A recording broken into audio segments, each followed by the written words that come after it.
Bonsoir, bienvenue. Merci à tous d'être venus assister à cette 15e édition des rencontres vidéoludiques où nous allons traiter d'un sujet, une problématique, un débat plutôt d'actualité à moins de 10 jours de la Journée internationale des droits de la femme, le sujet de la représentation de la femme au sein du jeu vidéo. Donc on va rester sur le personnage et non pas la femme dans le métier. On va rester sur le personnage ici. Comme vous le savez, si vous êtes déjà venu parmi nous, c'est un événement qui est organisé par Loisirs Numériques et emo5.com à l'occasion du mois des joueuses. Michael, est-ce que tu pourrais nous en dire un peu plus ? Eh ben oui. Michael, Maïté. Oui, c'est ça, voilà, Maïté, Michael. Ne confondez pas. Le mois des joueuses, en fait, c'est une initiative qu'on a lancée chez Loisirs Numériques. Et donc l'idée est de pouvoir donner la parole aux joueuses et puis faire des portraits, des interviews de professionnels du milieu et de personnes de l'association. Et puis voilà, de tout simplement profiter de ce mois-ci pour justement aborder des problématiques comme celle-ci, faire des game jams, des workshops, des choses comme ça.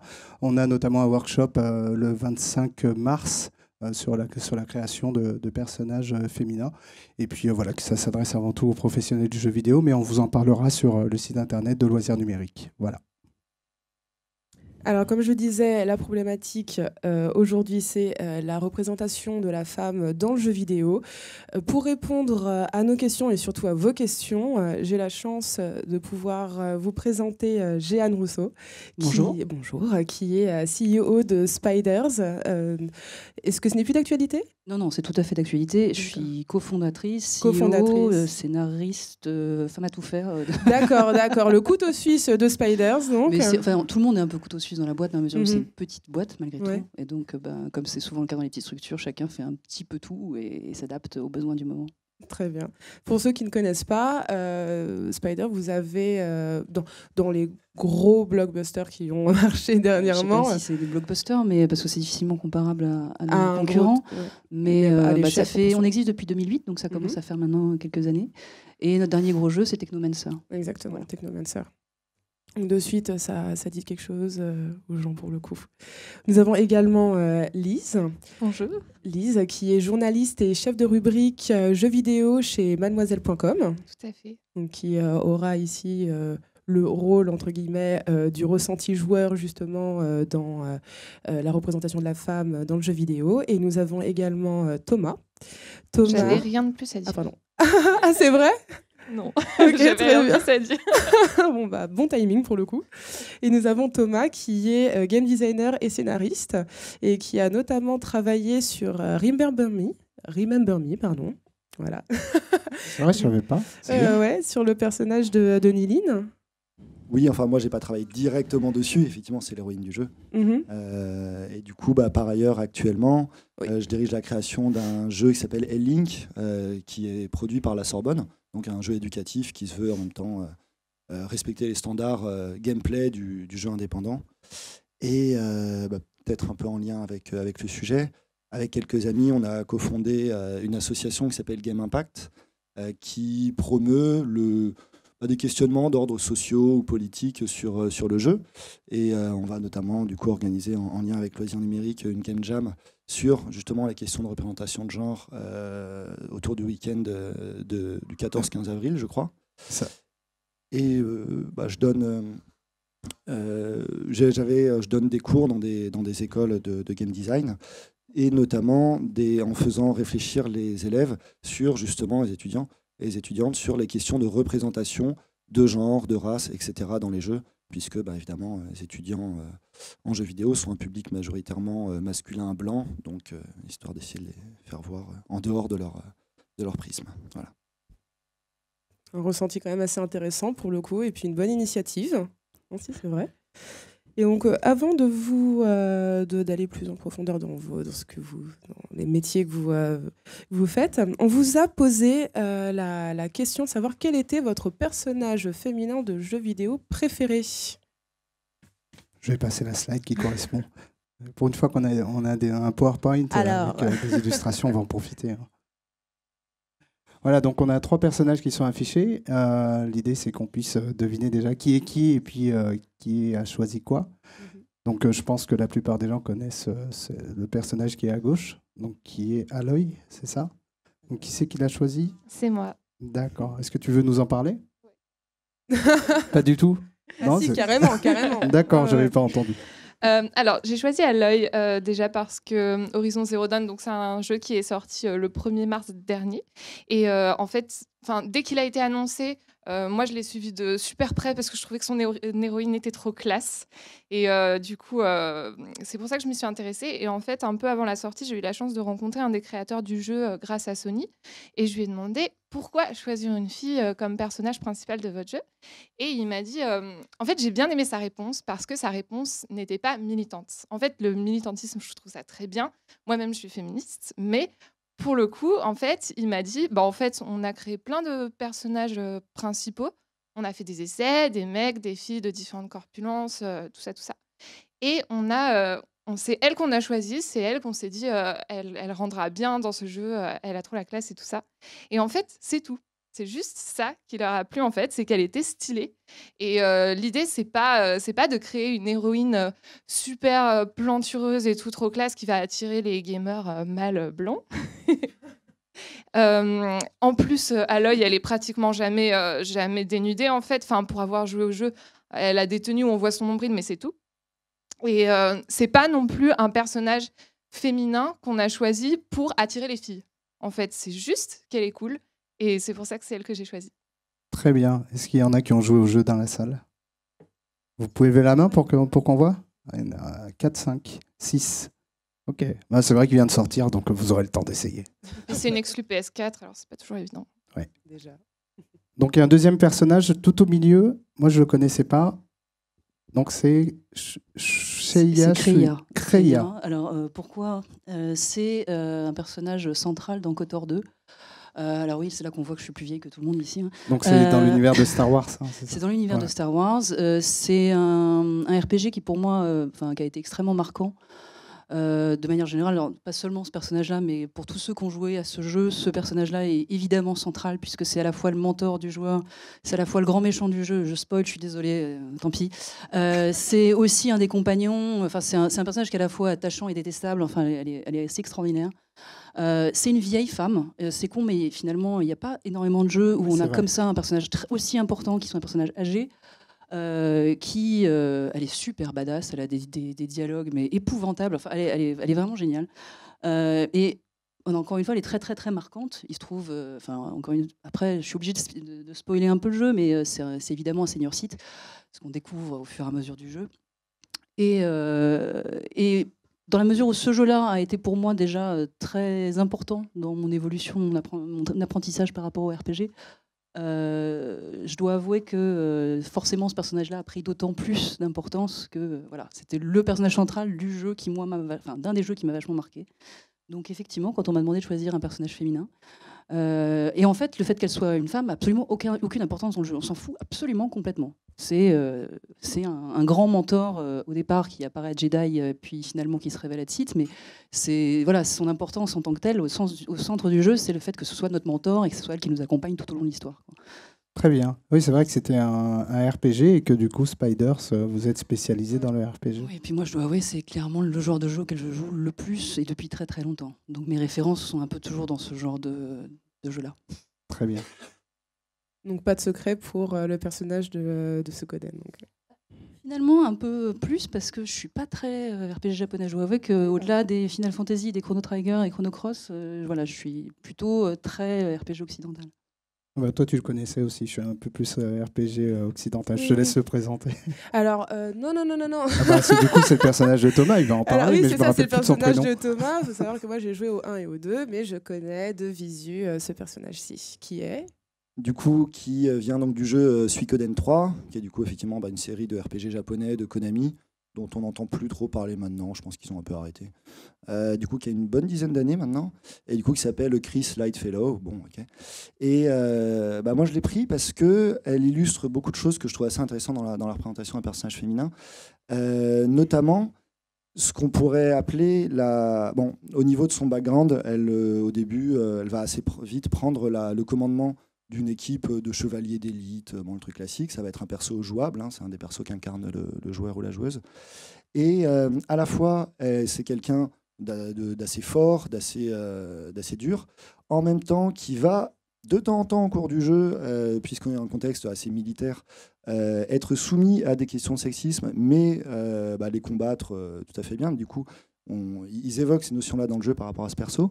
Et puis, il y a un truc qui est très clair dans ce perso, c'est que n'importe quel designer, quand il va créer un personnage, doit la forme de l'objet qu'on crée, que ce soit un être humain, n'importe quoi, doit exprimer le fond, doit exprimer la fonctionnalité gameplay, la fonctionnalité narrative du personnage. Et bien souvent, les persos féminins ont ça, mais ils expriment aussi une espèce de rôle au-delà qui est d'attrait sexuel pour le public masculin. Typiquement, Lara Croft, on voit bien qu'elle a l'équipement d'aventurière, etc., mais qui n'est pas crédible en soi. Alors que là, elle a une armure qui est à peu près identique à celle de ses collègues masculins. Et je précise que la jupette, les mecs l'ont aussi dans leur équipement, les mecs qui sont sous son commandement. Et voilà, l'armure n'est pas spécifiquement sexualisée. Elle est fonctionnelle, comme le serait une vraie armure dans un contexte fantastique, bien sûr. Et du coup, c'est pour toutes ces raisons-là que je la trouve vraiment bien designée, avec un historique intéressant. D'accord, on la voit que dans Suikoden 3. Hein. On la voit pas dans... De mémoire, ouais. Ouais, d'accord. Il n'y en a pas eu d'autres après ? Il y en a eu d'autres, mais comme il se passe toujours à des époques un peu différentes, on ne le voit pas. D'accord. Ok. Du coup, on a aussi posé cette question aux internautes. Ouais. Alors, c'était pas quels sont les faits. Alors, la question était un petit peu différente. Je vais l'avancer un petit 5. peu. Oui, voilà. C'était en fait les internautes effectivement avaient plus de choix. Autour d'un corpus de persos féminins, les internautes avaient le choix entre jusqu'à 5 personnages féminins. C'est ça, il y en avait 100 en tout. C'est ça, exactement. Ouais. Il y en avait 100 et donc il y a 900 et quelques personnes qui ont répondu. Donc, merci. Alors on n'est pas dans la parité totale, mais on s'y approche, on va dire, avec 61% d'hommes, 36,7% de femmes qui ont répondu. Et puis... des personnes qui n'ont pas voulu spécifier de quel sexe ils sont. Voilà, donc il y avait une réponse autre. Enfin, du moins, on n'a pas envie de préciser. Et voilà ce qui en est ressorti. Je vais vous donner le top 5. Alors voilà, donc 5e place et 4e place, c'est les deux Lara Croft, c'est-à-dire première génération, et puis à partir du reboot, c'est-à-dire en 2013. Donc, et qui sont à peu près à des scores similaires, donc autour de 20%. Ensuite, on a Max de Life is Strange, pour ceux qui l'ont fait. Je pense qu'il y en a pas mal qui l'ont fait, puisque je sais que c'est un jeu qui a touché pas mal de joueurs et de joueuses. Ensuite, Samus de Metroid. Pour ceux qui ne connaissent pas, c'est un jeu qui est beaucoup plus vieux que les autres présentés ici. Donc, le personnage est toujours en armure, donc on ne voit pas forcément son visage. Même si la réalité est que dans certains jeux, on le voit, et puis on en parlera, hein, je pense, il y a déjà des sourires. Et puis, donc numéro 1, le personnage de The Last of Us, enfin, du moins l'un des deux protagonistes principaux, Ellie, donc un jeu qui est aussi assez récent et qui est sorti il y a 3-4 ans à peu près. Voilà. Donc on va aussi vous donner la parole pendant cette heure et demie ensemble. Et l'idée, c'est que vous réagissiez sur ce top-là, et puis sur les questions qu'on va se poser, enfin, du moins toutes les problématiques qu'on va se poser pendant cette heure et demie. Voilà. Déjà, est-ce que vous avez des premières réactions, peut-être ? Oui. Ne serait-ce que vous, les invités, est-ce que ce top vous va ? Qu'est-ce que ça vous évoque ? Le ressenti face à ce top. Je dirais que c'est pas très très étonnant, mais ça reste du blockbuster. À la limite. Pour avoir vu circuler effectivement le sondage et avoir vu où ça circulait, je ne suis pas très très étonnée. Oui, c'est vrai que c'était très gamer avant tout, pour du moins le sinon, public. Je pense que si tu avais vraiment pris par exemple des gens dans la rue, je ne sais pas si Samus aurait fait partie des personnages aujourd'hui sélectionnés par le grand public. Mais c'est bien qu'elle y soit. Enfin, c'est un personnage qui est intéressant et donc c'est bien qu'elle y soit dans un panel finalement plus, on va dire, plus contemporain et plus classique, quoi. Tu penses que ce serait qui si on devait le soumettre à... C'est pas évident. Je sais pas, mais Lara Croft, elle y serait peut-être qu'une seule fois, parce qu'il y aurait sans doute une fusion des personnages, mais il est certain qu'elle y serait. Après, je sais pas, c'est peut-être toi qui connais le mieux. Je suis pas surprise de voir Samus, parce que elle a eu encore des opus récents. Et finalement, elle a vraiment marqué l'histoire du jeu vidéo parce qu'au départ, on ne sait pas vraiment que c'est une meuf. Et en fait, après, on le découvre au fil du temps. Et perso, j'avais fait une sélection de personnages féminins badass pour la journée du 8 mars de l'année dernière et je l'avais mise dedans. Et aussi, je ne suis pas surprise de voir Max parce que, en fait, quand on parle de représentation des femmes dans le jeu vidéo, on parle toujours de Life is Strange. C'est genre l'exemple ultime parce que les personnages sont super bien construits. Par contre, je suis déçue de ne pas voir Chloé parce qu'elle est cool. Alors en fait, voilà, c'est là où la question était un petit peu différente. Nous, on a demandé les personnages jouables. Donc on a spécifié le fait qu'ils soient jouables et effectivement, je crois que Chloé n'est pas du tout dans le jeu. Et, donc voilà, c'est pour ça que ça limitait aussi le choix des 100 personnages. Je pense que c'était aussi important de pouvoir parler des personnages jouables, autant que les non jouables, hein, mais parce que c'est aussi comme ça qu'on voit la représentativité sur les pochettes, sur toutes les illustrations de jeux. Voilà. Je me serais attendu à voir Faith éventuellement. Oui, c'est vrai qu'elle était beaucoup plus bas dans le. Elle était vraiment. Je crois qu'elle était autour de 8 ou 10%. Voilà. Thomas, peut-être une réaction ? Du coup, je pense que ça pourra déclencher des discussions intéressantes parce qu'effectivement, tous les persos sont quand même plutôt connus, donc effectivement, le top n'est pas trop surprenant. Mais il y a des persos qui ont des côtés positifs et des côtés négatifs à la fois, qu'on pourra peut-être critiquer. Voilà, on pourra rentrer un peu plus là-dedans tout à l'heure. Et des persos plus récents qu'on sent venir d'une mouvance justement du jeu qui essaie aujourd'hui de travailler les persos féminins un peu plus respectueux, etc. Notamment du coup Ellie et Max qui sont peut-être beaucoup plus travaillés. Donc il y a un bon mix entre des trucs plus récents et des trucs critiquables plus anciens. Très bien. Je vous ai mis aussi sur ces personnages-là de quoi pouvoir illustrer leurs traits de caractère et du moins pour ceux qui n'ont pas forcément joué au jeu.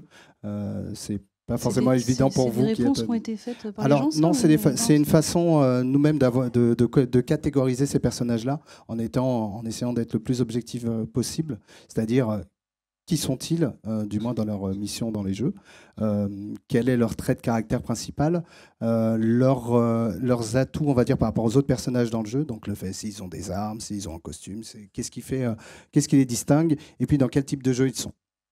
Voilà. Donc, si vous voulez réagir, n'hésitez pas. Moi, je me baladerai parmi vous et vous donnerai le micro. Et donc, je ne sais pas, est-ce que rien qu'en revoyant tout ça, par exemple, Max qui a le pouvoir de diriger, de remonter dans le temps, et puis qui est plutôt, moi, j'ai pas fait de jeu, hein, donc de ce qu'on m'a dit, elle est plutôt introvertie. Totalement. Voilà. Ah oui, c'est vrai. Ouais, totalement. On m'a dit qu'elle était immature aussi. Je ne sais pas si c'est quelque chose qui ressort. Est-ce que c'est objectif de le dire comme tel ? C'est pas l'adjectif que j'aurais donné, pas immature. T'aurais donné quoi ? Non. Elle est jeune, tout simplement. Ouais, jeune. Ouais. C'est plutôt la candeur ou quelque chose comme ça. C'est une ado, de toute façon. D'accord. Ouais, c'est ça, la candeur. C'est plutôt la candeur. Alors, c'est peut-être plus neutre. D'autres réactions, justement, suite à ça ? Justement, les traits de caractère des personnages, ou peut-être des réactions dans le public ? Oui, je vais donner le micro. Merci, bonsoir. Bonsoir. En fait, j'ai pas mal de réactions déjà par rapport à ce que vous venez juste de dire. Donc, je sais pas trop dans quel sens. Peut-être je vais commencer par ce tableau et puis après, je vais remonter sur ce que je voulais dire. Moi, ce qui me frappe dans ce tableau, déjà, vous n'avez pas la différenciation des votes entre hommes et femmes. On n'a pas cette répartition-là, non. D'accord, donc c'est forcément mélangé. Peut-être ça aurait été intéressant de voir si les filles, globalement, avaient la même représentation, enfin le même choix que les mecs. Ouais. D'accord. Moi, ce qui me frappe, en fait, quand je regarde ce tableau, c'est déjà, je vois aucune femme de couleur et je vois quasiment que des femmes fortes. C'est-à-dire que même si elles ont eu des problèmes, c'est que des femmes qui ont dû se révéler au travers d'une certaine forme de puissance. Et ça rejoint ce qu'on retrouve, en fait, dans les jeux avec des mecs. Personnellement, ça me désole un peu. Ça veut dire que donc dans le jeu vidéo et dans ce qu'on aime voir dans le jeu vidéo, sont des gens qui vont se révéler, des personnes, que ce soit hommes ou femmes. Mais je vois pas la sensibilité féminine ou la fragilité féminine ou l'échec. En fait, je vois que des gens, voilà, qui vont progresser. Vous parlez de Samus. C'est vrai que historiquement, c'est l'une des premières héroïnes en jeu vidéo. Mais moi, ça me choque que ça soit justement une femme qui soit masquée. Vous dites, elle a une armure, mais c'était pas pour rien. C'était aussi un pied de nez à l'époque pour truquer le joueur et au contraire, ne pas assumer dès le départ que ça soit une femme qu'on joue. Donc ça me gêne un petit peu de l'avoir à ce niveau-là. Vous l'avez préféré sans armure? Non, pas du tout. C'est juste pour se poser la question de voilà, on parle de représentation de la femme, de pourquoi l'avoir cachée, pourquoi avoir caché une femme dès le début dans un jeu vidéo. Bon, c'était pas la première, c'était pas la meilleure, c'est pas la seule. On pourra revenir peut-être sur l'historique des personnages féminins du jeu vidéo. Et juste deux petites choses complémentaires avant que vous réagissiez. On a envie de vous répondre en fait. Ouais. Mais c'est à ce sujet-là aussi, quand vous citiez vos personnages préférés, moi il y a quelque chose qui m'a frappé, c'est que Aloy, c'est votre doublon, hein, mademoiselle. Je suppose que vous avez d'autres personnages que vous aimez bien, mais c'est véritablement votre doublon. Et si le monsieur de Sony vous a dit gentiment qu'ils avaient choisi ce personnage parce que c'était le meilleur, vous n'en avez pas la garantie.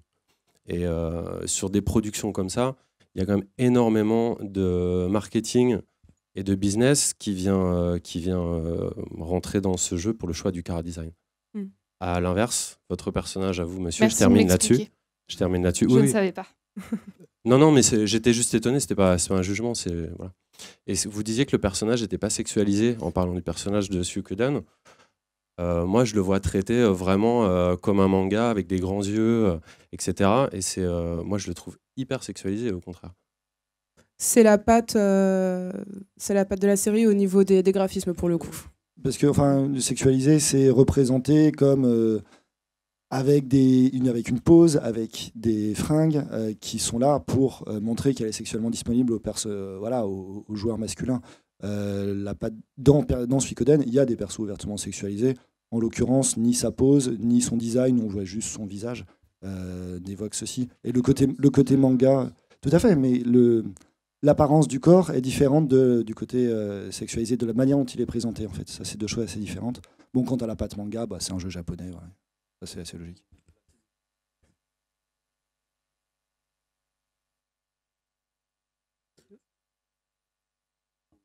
Alors, je vais résumer pour ceux qui n'ont pas forcément le micro, c'est que vous disiez que il met l'hypersexualisation déjà au niveau de base du manga, c'est ça?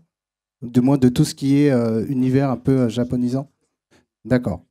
Ok, donc personnage pas anodin. Moi, j'aimerais revenir dans l'ordre des points. Je suis désolée. Oui, sans problème. Revenir au début, déjà, l'idée, Alors, c'est vrai qu'on a des personnages qui sont blancs. C'est pour ça, d'ailleurs, que je déplorais l'absence de Faith, qui, pour le coup, n'est pas blanche. Mais de manière générale, et moi, c'est une question que j'ai soulevée à plusieurs reprises dans d'autres tables rondes et à d'autres occasions, parce que je suis, hélas, un peu le marronnier qu'on invite à chaque fois qu'on parle de femmes dans le jeu vidéo. Et à chaque fois, je lance l'idée que moi, j'aimerais bien voir plus de personnages noirs dans les jeux vidéo, parce qu'on en voit très peu. Alors, je suis désolée. Je serai bientôt dans un jeu vidéo. Mais écoute, ça serait très chouette. C'est un vrai problème. Et pour le coup, c'est des discussions que j'ai eues avec des éditeurs. Nous, on a proposé sur un de nos jeux, je ne vais pas donner plus de détails que ça pour ne pas me fâcher avec trop de gens, mais on a proposé un héros noir. Et on m'a répondu, on ne vend pas avec des noirs. Et vraiment comme ça, avec ces mots-là. Je dois avouer que ça m'a plus choquée que beaucoup d'autres choses qu'on m'a dit. Et avec vraiment, en plus, toujours, immédiatement après, non mais je t'assure, c'est pas du racisme, c'est pas du tout ça, mais c'est que, quand même, il faut qu'on en vende des jeux. Ok, mais voilà, avec cette impression, du coup, d'un peu de malaise après, de se demander, mais qu'est-ce qu'on... Donc oui, je suis d'accord, effectivement, on manque de manière générale, et pas seulement du tout uniquement féminin d'ailleurs, mais au sens large, de personnages plus variés. Je sais pas, des natifs américains par exemple, des Indiens d'Inde, tout. Enfin, je veux dire, on est toujours effectivement dans une représentation qui est blanche. Alors déjà, faire effectivement un personnage féminin, au centre d'un jeu, c'est déjà plus rare. Et puis alors en plus, si on part sur du personnage féminin qui peut être un petit peu typé, il y en a encore moins. Donc effectivement, là comme ça, la première qui me soit venue et qui soit un peu connue, c'est Faith. Il y en a probablement d'autres malgré tout, mais c'est vrai qu'il y en a quand même assez peu. Ou alors qui vont plutôt être des sidekicks que des personnages jouables. Parce que là, encore une fois, on parle de personnages jouables. On ne parle pas de personnages qu'on peut croiser, où là, effectivement, on arrive à beaucoup plus de diversité. L'autre, par rapport à ce que vous disiez aussi, alors j'ai un peu oublié dans quel ordre étaient les... Il y avait plein de choses. Hein. Ouais, c'est ça. C'est pour ça que ça aurait été bien qu'on puisse vous répondre au fur et à mesure. Parce que là, honnêtement, moi, entre-temps, j'ai oublié la moitié des choses. Non, mais je pense qu'on reviendra régulièrement là-dessus. Oui, sur Samus aussi, parce que ça me revient. J'ai le souvenir d'une interview super intéressante d'une militaire, vraiment, enfin d'une Marines américaine. À qui ils avaient demandé, donc tout ça était aux États-Unis, hein, mais à qui ils avaient demandé son point de vue sur les personnages de jeux vidéo de guerre féminins. Et elle disait, mais ils sont toujours sapés n'importe comment. Enfin, elle dit, aucune d'entre nous n'irait jamais au combat habillée comme ça, déjà parce que c'est ridicule, c'est pas pratique, on se ferait blesser super vite. Et elle dit, on a le même équipement, à très peu de choses près, et elle le prouvait. Enfin, il y avait des photos d'elle dans son équipement de combat complet que nos collègues masculins. Donc effectivement, dans un univers qui, de fait, n'est pas très très réaliste, le fait qu'elle soit en armure alors que c'est une chasseuse de primes, que c'est une combattante, etc., moi personnellement, me choque pas du tout. Et le clin d'œil du fait que ce soit qu'on apprenne plus tôt à la fin que c'était un personnage féminin, ça a marqué la première fois, mais enfin, il y a eu d'autres jeux et après, tout le monde savait qui était Samus. Enfin, la plupart des gens en tout cas. Donc l'effet de surprise était passé. Très bien. Lisa, une réaction dernière, justement, par rapport à ce oui, que tu Aloy. Mon prénom, c'est Lise. Pas Lisa. Pardon, excuse-moi. Lise, pas Lisa. Lise. Donc, c'est pas grave. Oui, alors, c'était juste pour réagir par rapport au fait que ce sont des femmes fortes. Je pense qu'en fait, il n'y a pas vraiment il n'existe pas de personnage jouable pas fort. Enfin, je veux dire, si le personnage n'est pas fort, alors ça veut dire que peut-être que je me trompe, je pense que c'est une bonne question. Mais en vrai, si le personnage ne peut rien faire, à quoi ça sert de le jouer, tu vois? Donc je pense que c'est pareil pour les gars. Concrètement, dans tous les cas, ils ont des capacités, ils savent bondir, ils savent... voilà, et par exemple, je sais pas, moi, on attendrait que le héros d'Uncharted, pardon, c'est le pendant masculin de Tomb Raider. Pour moi, c'est pareil, c'est un personnage fort qui a vécu des épreuves. Oui, et puis même Tomb Raider est arrivé avant. Thomas veut dire quelque chose. Je trouve ça intéressant ce que tu dis, et à la fois, je trouve que ça interroge aussi justement un peu les normes de genre. Du coup, ce que vous disiez avait une certaine pertinence à mon avis, dans le sens où les femmes vont effectivement, que ce soit des hommes ou des femmes, vont être valorisées par rapport à des attributs qu'on associe malheureusement dans notre société au masculin, c'est-à-dire la force, la violence, la résistance, l'agressivité, la domination, etc. etc. Mais il y avait par exemple, pour donner un autre exemple, il y avait le personnage de Sansa dans Game of Thrones, que la moitié du public déteste. Alors que Sansa, ce qui est assez intéressant, ce une personne publique d'ailleurs m'avait expliqué une fois, c'était que c'est un personnage féminin qui pourtant s'en sort, non pas comme Arya par de la force, de la violence dans des trucs, et que tout le monde adore Arya, voilà, qui sont représentés comme masculins dans l'inconscient des gens, mais par des attributs qui sont qu'on associe plus, je ne dis pas que c'est essentiellement le cas, mais dans nos sociétés, on l'associe comme ça, au féminin, à de la prudence, à du care, etc., etc. Bon, le fait que ce soit exclusivement associé au féminin est problématique en soi, mais voilà. Et on met peu en valeur, du coup, des personnages féminins, effectivement, qui gagnent, en fait, par des attributs qu'on associe traditionnellement au féminin, mais c'est valable aussi pour les mecs. Et du coup, quand tu disais des personnages, tous les personnages sont forts, à la fois, oui. Jouables. Oui. Et du coup, il y a aussi des personnages masculins qui sont pas forts finalement, et c'est peut-être des personnages masculins vachement plus intéressants que les super-héros classiques, du genre dans Monkey Island. Enfin, souvent, ça va être des personnages de jeux de réflexion. Ça peut être le père dans Heavy Rain. Le mec, c'est juste un type normal, il galère à retrouver son gamin, etc. Dans Monkey Island, c'est un mec, c'est un peu une brindille, il se bat jamais, il passe un peu pour un abruti tout le temps. Et d'ailleurs, c'est sa copine qui est vachement plus balèze. Tout à fait, en contrepoint du coup, effectivement. Et du coup, ça te donne aussi, ça peut, là après ça part sur la question des personnages masculins, donc on parlera peut-être plus tard ou pas du tout, mais donner, du coup, casser ces représentations de genre aussi au niveau masculin, ce qui peut être intéressant.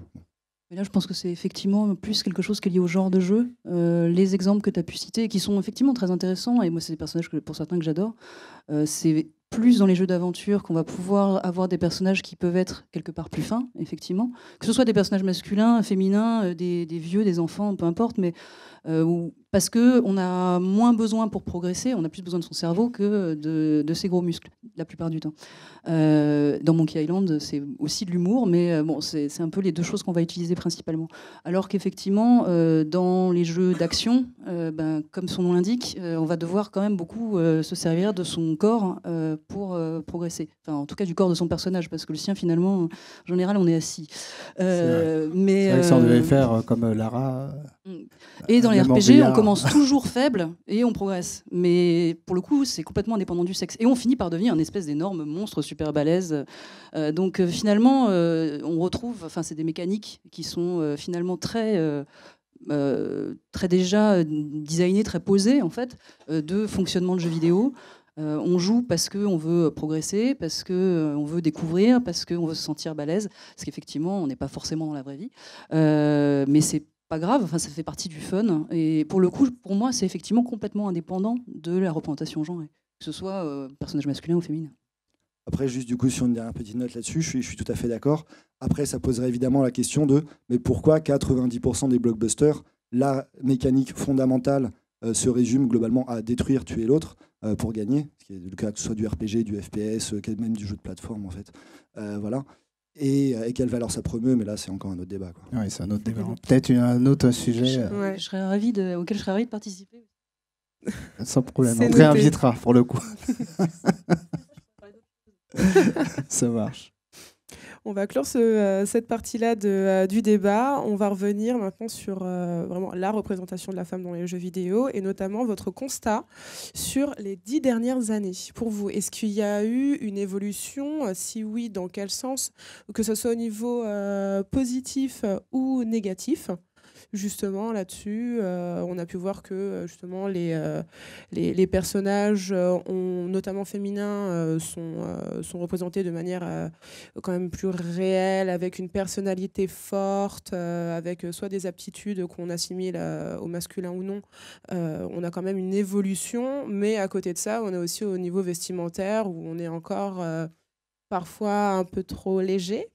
Et là-dessus, je voulais justement avoir votre ressenti là-dessus. Et par la suite, on va également vous demander de poser des questions si vous en avez. On reste quand même dans le sujet de la représentation de la femme dans le jeu vidéo, mais n'hésitez pas vraiment si votre question a un rapport avec le sujet et que vous souhaitez que nos invités y répondent. Oui, c'est vrai, c'est avant tout pour vous qu'on le fait. C'est-à-dire que l'idée, c'est avant tout d'échanger et de faire en sorte de vous donner la parole, au-delà même des choses que l'on dit là. Et voilà, d'avoir les ressentis de joueurs. Donc n'hésitez pas, c'est moi qui me balade. Ouais. Les 10 dernières années, alors. Est-ce que, moi, ça m'intéresserait parce que la sénilité me guette. 2006, tu vois, du coup, si c'était 10 dernières années, grand jeu, tu vois, qui sort à ce moment-là, juste pour replacer les choses dans un contexte. Oui, là, c'est pas évident. C'est pas évident. C'était avant ou après Portal? Ah, si ça se trouve, on parle de Portal. Non, mais c'est plein de... C'est assez intéressant parce que pas parler de manière justement générique, mais d'avoir des vraies références. Parce que moi, j'ai l'impression qu'au tout début du jeu vidéo, donc dans les années 80, on avait des personnages féminins quand même, et pas seulement Samus. On avait Miss Pac-Man, par exemple. On avait plein de jeux comme ça, assez rigolos. Honnêtement, on se foutait complètement. Enfin, de toute façon, c'était des bidules. Il y avait 8 pixels à l'écran. Il fallait beaucoup d'imagination pour visualiser un plombier, visualiser un rond jaune avec un nœud sur la tête. Enfin, c'était de toute façon tellement abstrait que moi, j'ai pas du tout l'impression que ça m'ait à un moment ou un autre perturbé dans ma sexualité de jouer qu'avec des bonhommes qui étaient censés être des plombiers, bon, ok, ou pas. Et effectivement, petit à petit, quand on a commencé à voir, la technique nous a permis d'avoir des choses un petit peu plus représentatives. On a vu arriver des jeux plus variés avec des personnages effectivement plus réalistes, même si on en était encore loin. On a eu tous les jeux d'aventure et on a parlé effectivement, mais il y avait aussi beaucoup de jeux d'aventure avec des personnages féminins, tous les King Quest, etc. J'ai plus le nom des personnages en tête, mais il y avait toute une série comme ça de persos, de jeux en plus souvent d'ailleurs écrits par des femmes ou au moins dialogués par des femmes. Et toute cette production-là, effectivement, était... Alors, on disait les jeux pour femmes, c'était plutôt les jeux d'aventure. Et puis, à côté de ça, il y avait un public effectivement plus action, qui était considéré plus pour les un peu plus jeunes et plus pour les garçons. Après, ça s'est mélangé. Il y a eu l'arrivée de Lara Croft, etc. Et effectivement, à partir du moment où on a commencé à avoir un visuel qui ressemblait à quelque chose, là, la sexualisation est arrivée. Et hélas, avec tous les défauts que ça a pu engendrer. La sexualisation, la racialisation aussi. Enfin, on s'est mis d'un coup à avoir des personnages qui, de très abstraits, commençant à projeter une réelle image, du coup, s'est mis à refléter l'image que le joueur avait envie de voir. Enfin, la majorité des joueurs, hélas, pas tous les joueurs. Et c'est à ce moment-là qu'effectivement, on s'est renfermé finalement et qu'on s'est mis à ne plus utiliser que des clichés. Parce qu'avant de parler même de problèmes de genre, etc., c'est surtout c'est un alignement de clichés, tous, que ce soit pour les personnages masculins que féminins. Et est-ce que c'est un problème finalement, tout ce qui est cliché Je pose la question de façon très innocente, dans le sens où on parle de héros, on parle de personnages qui sont là pour incarner des valeurs. Alors, il faut pour moi, mais après je conçois qu'on puisse avoir des points de vue différents. Il faut différencier les archétypes des clichés. Les archétypes, c'est intéressant. On peut faire plein de choses avec les archétypes. Là, je parle vraiment au sens lacanien du terme. On a vraiment plein de choses à faire sur le côté vraiment psychologique des personnages et se servir effectivement des archétypes, éventuellement pour les faire même mentir, pour les changer, pour les transformer. Les clichés, c'est ce que normalement on apprend aux petits enfants à l'école, leur dire non, surtout éviter les clichés. Non, on dit pas blond comme les blés, des trucs comme ça. C'est pareil en fait. Et le problème, c'est que nous, on est en plein dedans. Jusque-là, on a énormément de mal à s'en sortir et c'est un peu dommage parce qu'en fait, c'est là où il y aurait plein de choses à faire. Et on commence à en sortir maintenant parce que justement, déjà, on commence à avoir fait le tour, quoi. Là, maintenant, si on continue à réutiliser les mêmes clichés, on va finir par faire exactement le même personnage que le jeu d'à côté. Donc, ça commence à se voir au final. Et du coup, on avance vers des choses qui peuvent être beaucoup plus intéressantes, beaucoup plus originales. Et c'est bien pour tout le monde, j'ai envie de dire, pas seulement pour les joueuses, mais pour les joueurs, pour vraiment un public qui est beaucoup plus varié, qui permet aussi de toucher différentes classes d'âge, de différentes, effectivement, tout ce qui est quand on voit qu'il y a des jeux Inuits qui sont faits par des Inuits, etc. Moi, je trouve ça super et c'est vraiment, vraiment génial. On sort un peu du jeu toujours un peu pareil et c'est tant mieux. Très bien. Vous voulez réagir ? Ouais, moi je pense qu'il y a une évolution, mais que cette évolution est très récente parce que finalement, il suffit de voir le personnage de Quiet dans Metal Gear Solid. Je crois que ça date de vraiment, il y a quelques années, mais ouais, voilà, c'est hyper récent. Et Quiet, bon, on est tous d'accord pour dire que c'est. On peut en parler pour ceux qui n'ont pas joué. Oui, alors en fait, c'est un personnage qui, c'est un personnage qui se bat dans le désert et elle est vraiment à moitié à poil. Genre, elle a une sorte de string et tout. Et j'en vois qui font comme ça, genre, non, en fait, c'est justifié qu'elle est à moitié à poil. C'est une justification de merde. Non, en fait, la justification, c'est que, si j'ai bien compris, elle se renforce. Non, c'est pas qu'il fait chaud. Si, ça peut être ça aussi. C'est qu'elle se... Oui, je crois que c'est. Alors la raison, renforce c'est qu'elle respire par la peau. L'eau par sa peau. En fait, c'est pour ça, à un moment, on la voit danser sous la pluie, c'est parce que elle se régénère, en fait, si je dis pas de bêtises. Oui, c'est ça. Elle respire. C'est pour ça qu'elle a c'est comme une fleur, quoi. C'était leur explication. C'était leur explication. Moi, je trouve ça aussi totalement. Je vois des fans de Kojima qui sont là. Totalement abusé, mais bon. Mais attendez, j'ai pas fini mon argumentation. Non, mais continue. D'accord. Après, on pourra se battre sur Quiet. C'est ça. Bref, donc oui, pour moi, il y a une évolution vraiment récente, mais vraiment hyper récente. C'est-à-dire que là, il y a For Honor qui est sorti le mois dernier, je crois. Et en fait, ce qui est intéressant avec ce jeu, c'est qu'on incarne des meufs, mais on ne le sait pas forcément. Genre, on joue des chevaliers, et en fait, tant qu'on n'a pas la voix off, on ne sait pas que c'est des meufs. Et c'est ça qui est super intéressant, c'est que c'est des filles, mais pareil, ça ne fait pas du tout partie de l'argument marketing. Et en fait, il y a des tas d'évolutions comme ça qui sont vraiment, vraiment hyper récentes et qui, selon moi, sont très encourageantes. Tant mieux. Thomas ? Du coup, il y a déjà plein de choses qui ont été dites. Peut-être qu'on pourrait rajouter rapidement que oui, effectivement, il y a dans les évolutions récentes, même, c'est pas que dans le jeu vidéo, même dans le dernier Star Wars, bon, pas Rogue One, là, mais le précédent, l'épisode 7, les deux héros, c'est une meuf et un noir. Il y a 20 ans, ça se serait jamais vu. Mais après, donc c'est super. Et puis dans Assassin's Creed, là, Syndicate, il y a un couple de héros, le frère et la sœur, qui sont tout aussi forts l'un que l'autre, etc. Bon. Et donc on voit que même les gros blockbusters commencent à aller vers ça. Je pense que c'est aussi une décision assez marketing de leur part. Ils sentent le vent tourner, il y a eu le Gamergate, etc. Ils sentent qu'il faut quand même arrêter un peu les conneries parce que même leur base de public va finir par les détester. Donc c'est pas innocent, c'est pas pour le bien de l'humanité non plus de leur part, quoi. Alors, il faut, premier truc quand même à dire, je suis désolée, mais toi tu le sais, mais peut-être que tout le monde ne le sait pas, il faut vraiment arrêter de mettre dans le même panier les éditeurs et les développeurs. C'est pas toujours les décisions de design, elles viennent finalement même assez rarement des développeurs. Parfois, on essaye de pousser, on lance des idées, etc., comme j'en ai parlé tout à l'heure, avec effectivement l'idée d'avoir un héros noir, par exemple. Et nous, on propose, et après, en général, on est l'éditeur qui dispose.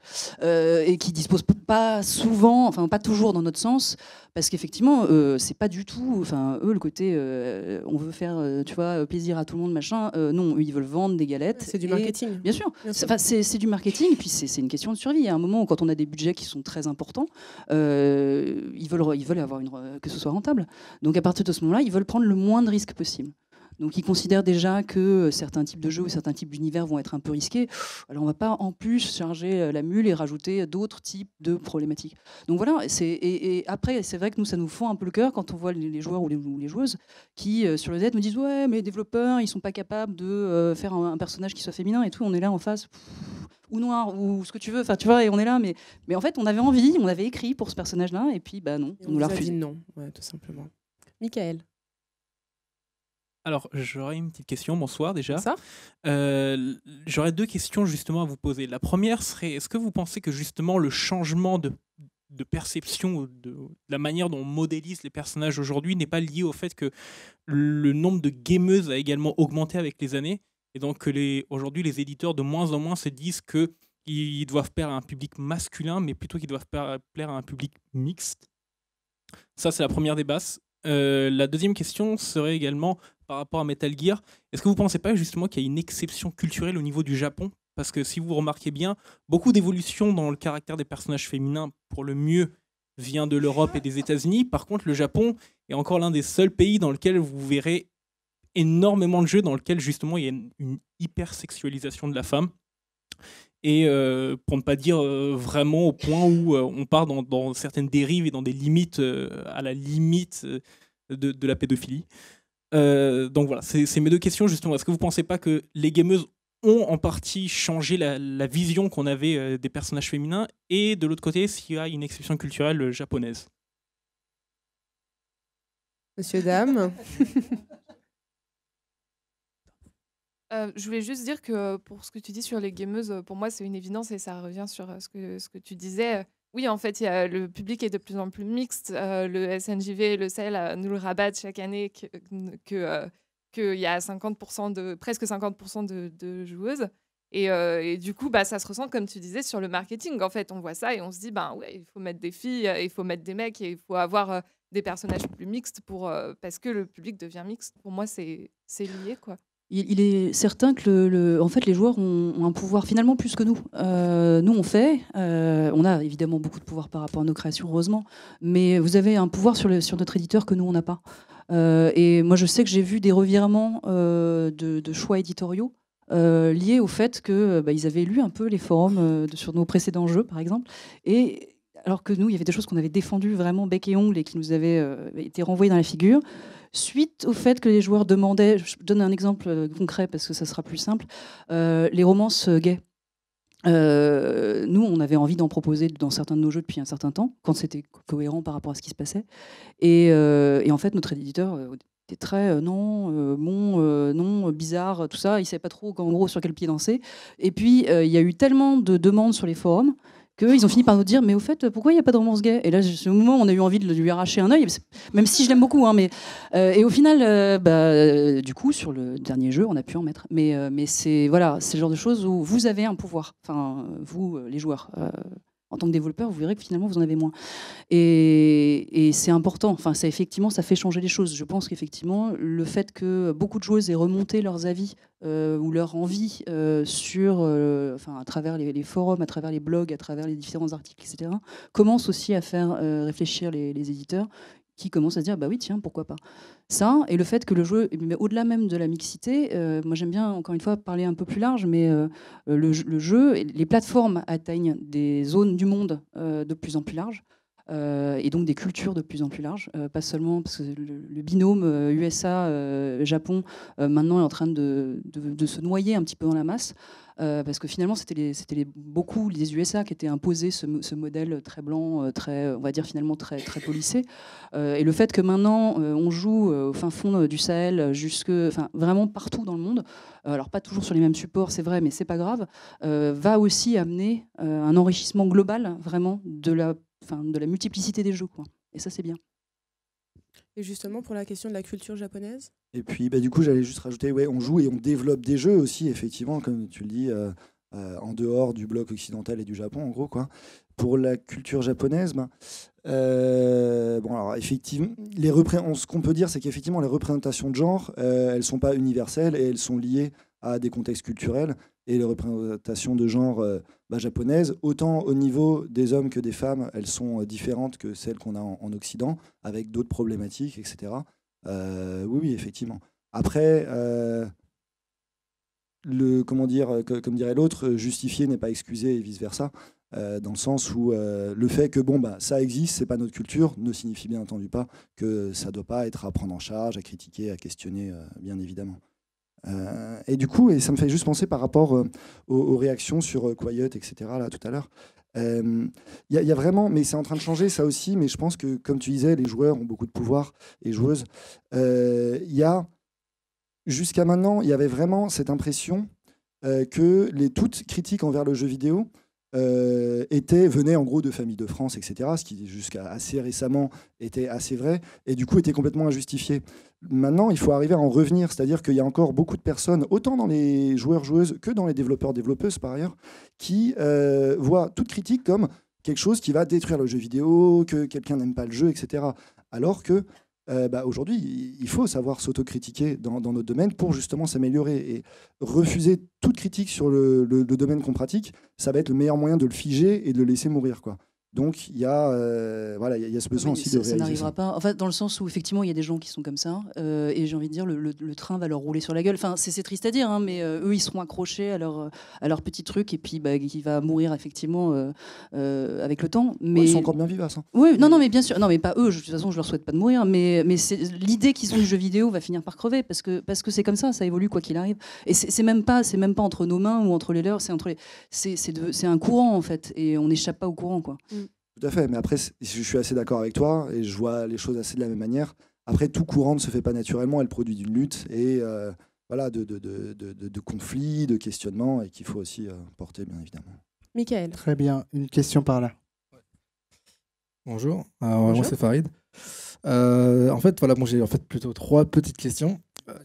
Ouais. Ok. En fait, finalement, c'est un peu la même au final, c'est juste en 3 parties, mais en gros, déjà pour rebondir sur ce qu'avait dit le jeune homme là-bas, c'est vrai qu'au Japon, il y a un peu ce problème par rapport à la femme en elle-même. C'est-à-dire que ce soit dans les mangas, que ce soit même dans les jeux vidéo, par exemple dans Tekken, lorsqu'une femme arrive à un certain âge, soit elle est cryogénisée comme Nina et Anna Williams, soit elle meurt, soit elle est remplacée par une plus jeune.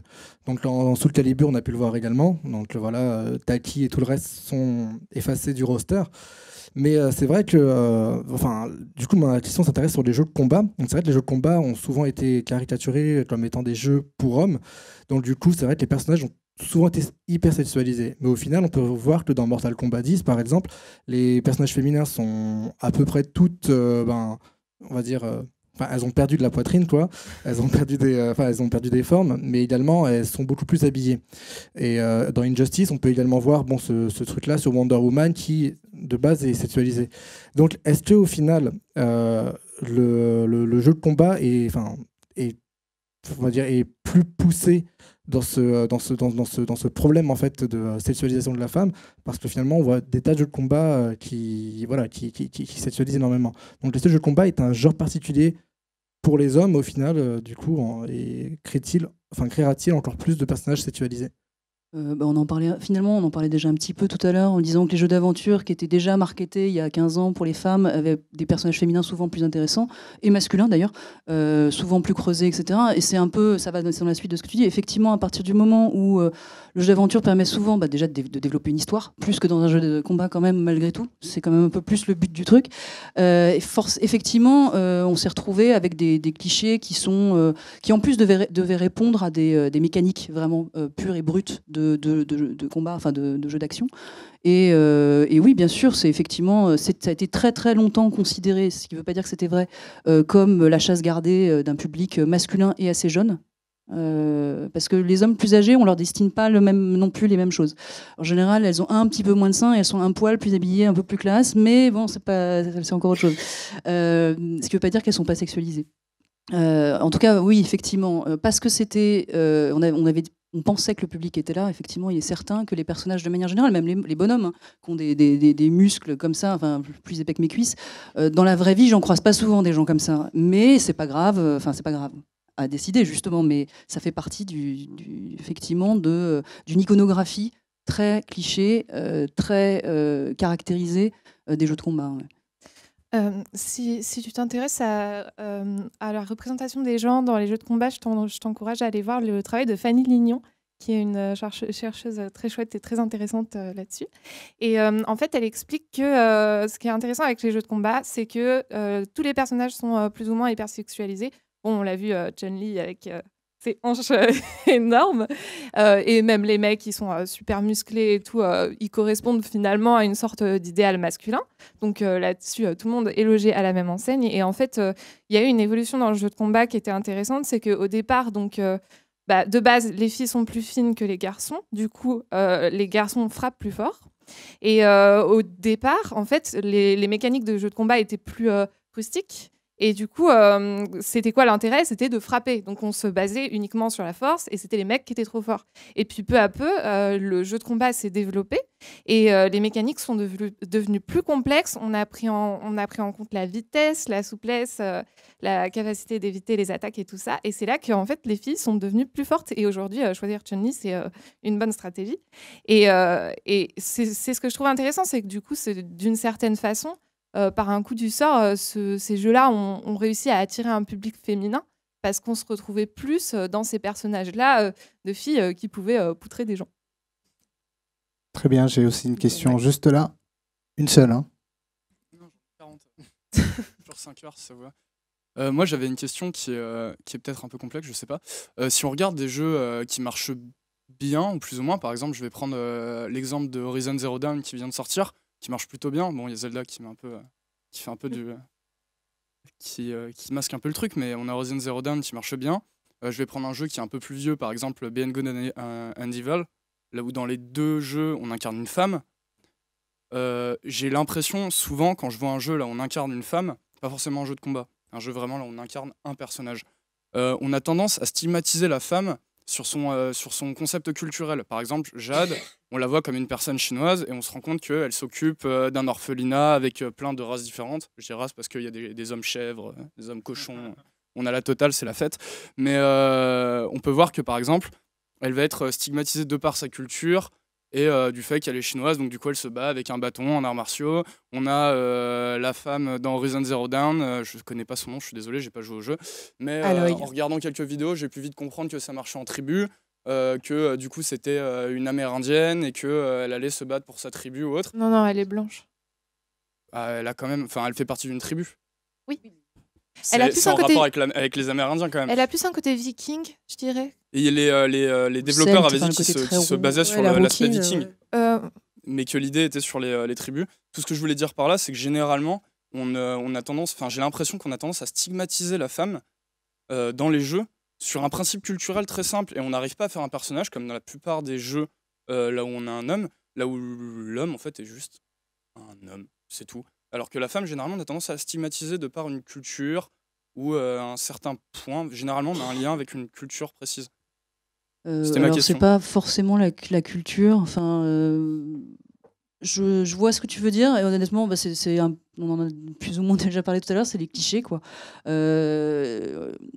il y avait une étude assez intéressante, alors qui pour le coup parlait pas de jeux vidéo, qui parlait de romans, mais qui disait qu'il était plus facile pour une femme écrivain d'écrire des personnages féminins et masculins que pour un homme d'écrire des personnages féminins et masculins qui soient crédibles et justement qui ne soient pas du cliché. C'est-à-dire que les hommes vont écrire des hommes bien, enfin des personnages masculins intéressants, mais leurs personnages féminins vont finalement toujours un peu rentrer dans les différentes catégories qu'on connaît bien, la demoiselle en détresse, la femme du frigo, etc. C'est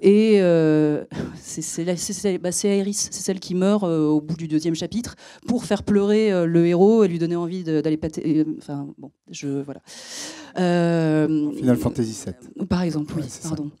Mais notamment, c'est un ressort de polar super classique. Tu t'attaches un peu au personnage, elle est mignonne, machin, et elle est sympa, et puis elle meurt. Et t'es en colère, et du coup, tu veux te venger.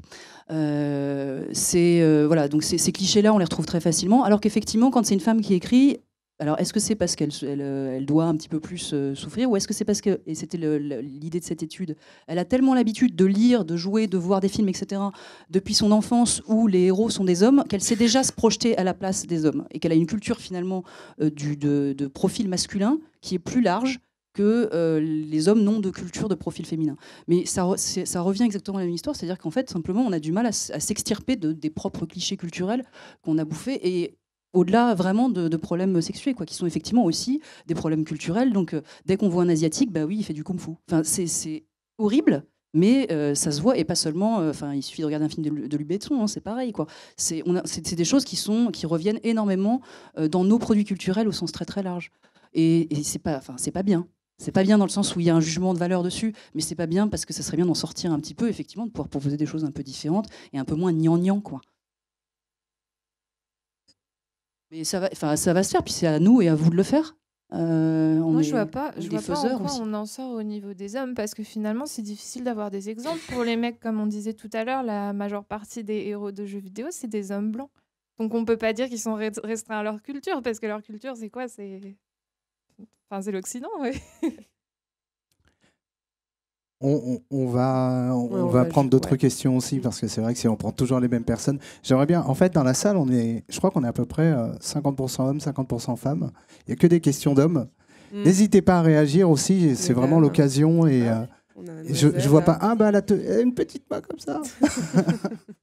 Je te donne le micro. Là, on parle de la femme dans le jeu vidéo. On dit qu'il y a plus de femmes qui jouent aux jeux vidéo, donc on a plus de héros femmes. Mais est-ce que le rôle du personnage joueur féminin doit être cantonné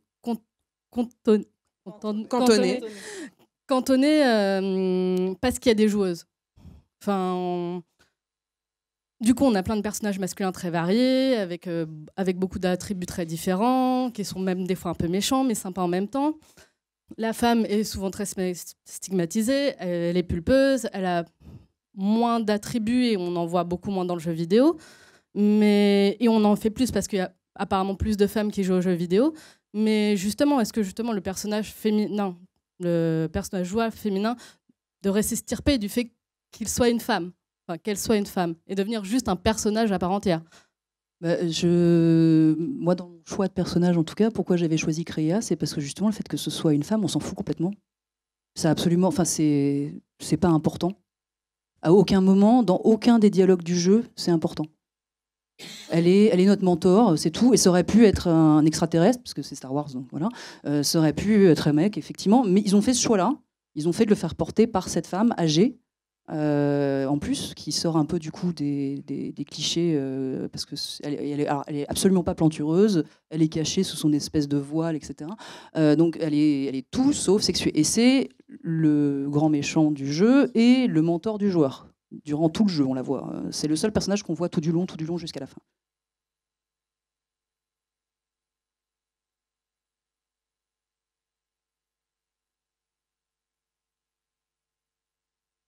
Alors, je répète la question pour voilà. A priori, tu voudrais que pour que qu'on soit pas dans l'image tout le temps de la représentation de la femme, on puisse casser l'image de la représentation.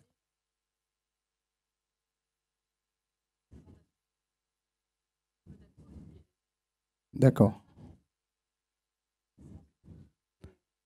Donc casser aussi les stéréotypes et... de toute façon, je pense que tu me soutiendras sur l'idée que le sexisme touche de manière générale touche l'ensemble de nos codes culturels.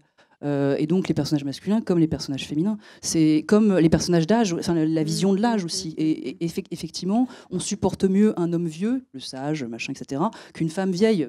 On se demande ce qu'elle fout là, quoi. Qu'est-ce qu'elle fout dans mon jeu. Et c'est effectivement des choses qui changent petit à petit, parce qu'encore une fois, on commence à avoir fait tellement le tour des clichés qu'on n'en peut plus, il faut en sortir. Parce que les joueurs sont plus ouverts aussi, ou en tout cas, c'est pas qu'ils ne l'étaient pas avant, mais en tout cas, c'est peut-être qu'ils l'exprimaient moins aussi, alors que maintenant, ils commencent à dire, nous, on a envie d'autre chose, et c'est bien qu'ils le fassent. Le fait que les éditeurs sont peut-être aussi plus conscients de cette nécessité d'enrichir un peu les différents modèles. Le fait que les gameplays évoluent aussi, on est moins sur du game, parce qu'avant on avait quand même, j'ai envie de dire, dans les rayons jeux vidéo, on avait toujours les 4-5 mêmes types de jeux, on avait le jeu de bagnole, le jeu de combat, et où effectivement du coup c'était très très catégorisé, les mécaniques étaient toujours les mêmes, et du coup ça entraînait effectivement des personnages très caractérisés liés à leur mécanique de jeu. Aujourd'hui on a des jeux plus difficilement classables, et là du coup on arrive à avoir des profils de personnages plus étranges. Les jeux d'aventure, films interactifs, etc. par exemple, sont quelque chose d'assez... même s'il y avait des exemples évidemment précédents, mais avec ce succès-là, non. Des jeux comme Life is Strange, comme les jeux de David Cage, etc.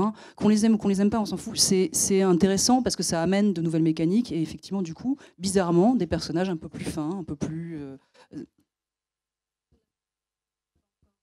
Quelle est la représentation de la femme dans le jeu vidéo? Oui.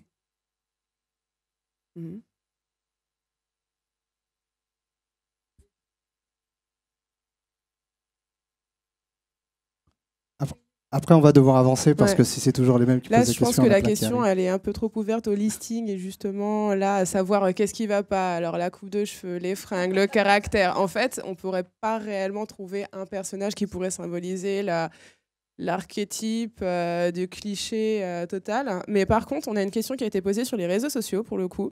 On parle là d'hommes et de femmes, et moi, je voudrais justement avoir votre avis sur les personnages transgenres. C'est quelque chose qui a été très peu abordé, en fait. Il y en a quelques-uns, mais qui sont, à ma connaissance, jamais centraux. C'est-à-dire qu'on ne les incarne pas. Dans quelques RPG, je crois que dans le dernier Dragon Age, il y a un personnage transgenre à un moment, avec qui on peut discuter 5 minutes. Ça n'apporte absolument rien au jeu, du coup. Et c'est du coup dommage, parce qu'on se demande un peu ce qu'elle fout là. On se demande, enfin, elle, il... c'est la donne qui a été mise là, un peu au ressenti. Oui, et je pense qu'ils avaient peut-être une bonne idée au départ, puis qu'ils n'ont pas pu la développer, et que c'est resté un peu à l'idée comme ça. Brouillon. Voilà. Un peu, mais voilà, Thomas, juste de quel perso tu parles sur le Dragon Age? Est-ce que tu te rappelles du nom, peut-être pas? Le lieutenant, Crème, lieutenant, ouais.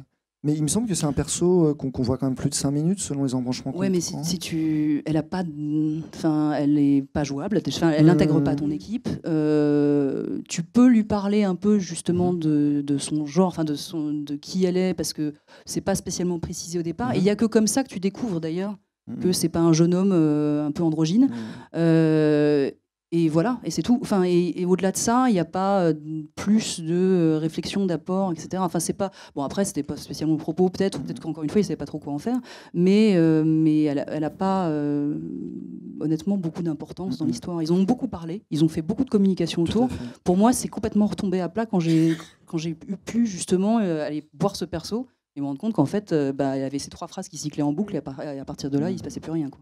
Alors, effectivement, peut-être. Du coup, moi, j'ai pas joué suffisamment pour voir, donc j'aurais du mal à réagir là-dessus. Par contre, ce que je trouvais intéressant, c'est quand ils avaient communiqué sur la manière dont ils avaient créé le personnage, qui, pour le coup, avait été écrit, en gros, chez BioWare, apparemment. C'est chaque écrivaine qui s'occupe d'un perso, ou de plusieurs, peut-être.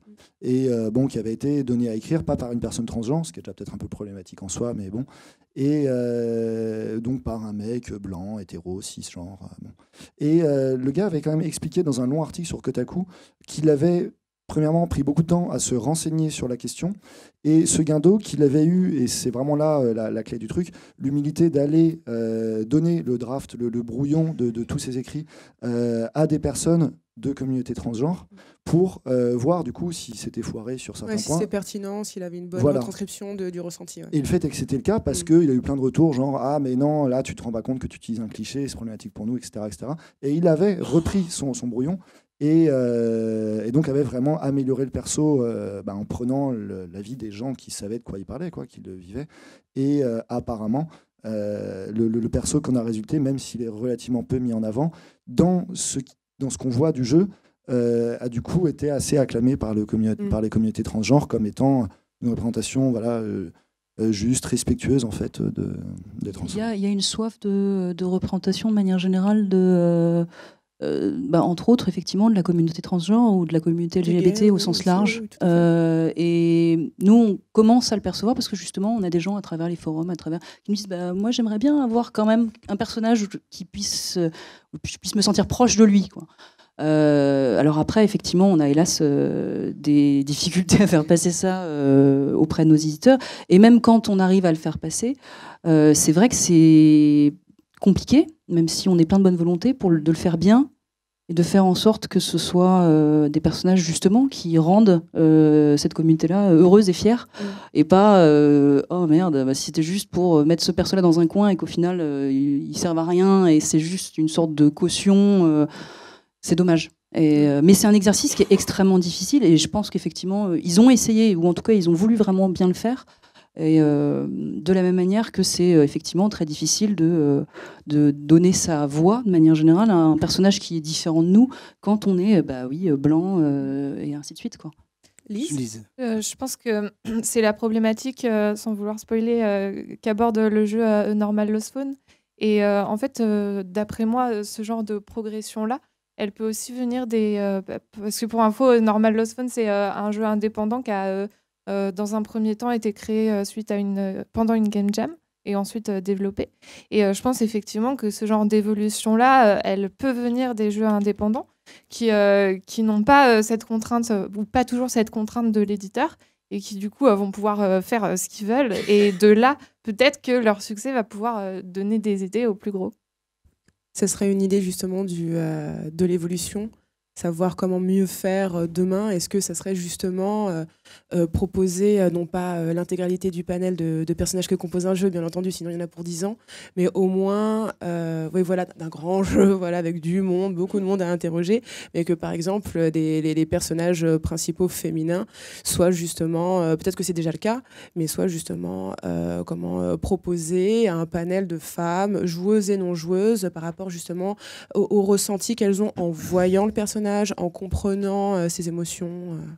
Pour moi, il y aurait deux choses rapidement à dire là-dessus. Oui. C'est que premièrement, effectivement, même soit proposer le personnage à des gens qui lui ressemblent et donc qui peuvent en parler, soit tout simplement en fait inviter dans le staff des gens qui font partie de la communauté représentée. Et tu donnais tout à l'heure l'exemple de les Inuits, là, comment ils s'appellent, Never Alone, mais, ouais. Et où c'est effectivement, ça parle d'une communauté inuite et c'est des gens d'une tribu inuite qui ont contribué à fabriquer le jeu. Et si des personnes... comme il y avait l'exemple de Resident Evil 5 qui donnait une vision de l'Afrique ultra caricaturale, ultra raciste, où c'était évident que c'était un studio japonais, où en plus là pour le coup le racisme est bien présent, qu'elle avait développé, où il n'y avait pas une seule personne noire dans le staff de développement. Donc une première étape, évidemment, c'est d'inviter, d'avoir dans le staff des gens qui font partie des communautés représentées, d'une part. Et deux, tu donnais l'exemple, effectivement, de Normal Lost Phone. Effectivement, je pense que de toute façon, on va toujours avoir cette espèce d'avant-garde, que ce soit aujourd'hui le jeu indépendant, ou un jour ça s'appellera autrement, j'en sais rien, mais qui va proposer des trucs plus innovants, qui vont essuyer les plâtres, parce qu'ils ne vendent pas beaucoup, parce qu'ils galèrent, etc. Et puis, au fur et à mesure, ça infuse jusque dans le marché des blockbusters. Et je pense que ça va continuer comme ça. Malheureusement au prix de beaucoup de difficultés, je pense, pour cette avant-garde qui galère bien financièrement. J'ai deux questions ici, deux personnes qui veulent... Ah ok, bon je passe le micro à qui veut. Bonjour. Donc, quitte à me faire huer un petit peu ou à être un peu incomprise, je vais mettre un peu les pieds dans le plat. Est-ce qu'on se poserait pas un peu les mauvaises questions ou est-ce qu'on surexposerait pas le problème de la femme dans le jeu vidéo, justement ? dans le sens où, on l'a dit tout à l'heure, vous deux, en fait, vos personnages préférés sont des personnages qui, au final, ne sont pas vos préférés parce que ils sont vos préférés justement parce qu'ils ne sont pas genrés et qu'à aucun moment on dit elle est cool parce que c'est une femme. Sauf que à l'heure actuelle, en fait, on a une surexposition, et une surmarketingisation du féminisme au point, en fait, de vendre un jeu parce qu'il y a du féminisme. Tout à l'heure, on parlait. Oui, c'est tel que je le perçois. Il y a le point qui a été je relevé. pense qu'il y a beaucoup de choses comme ça qu'on relève actuellement dans le féminisme de manière générale.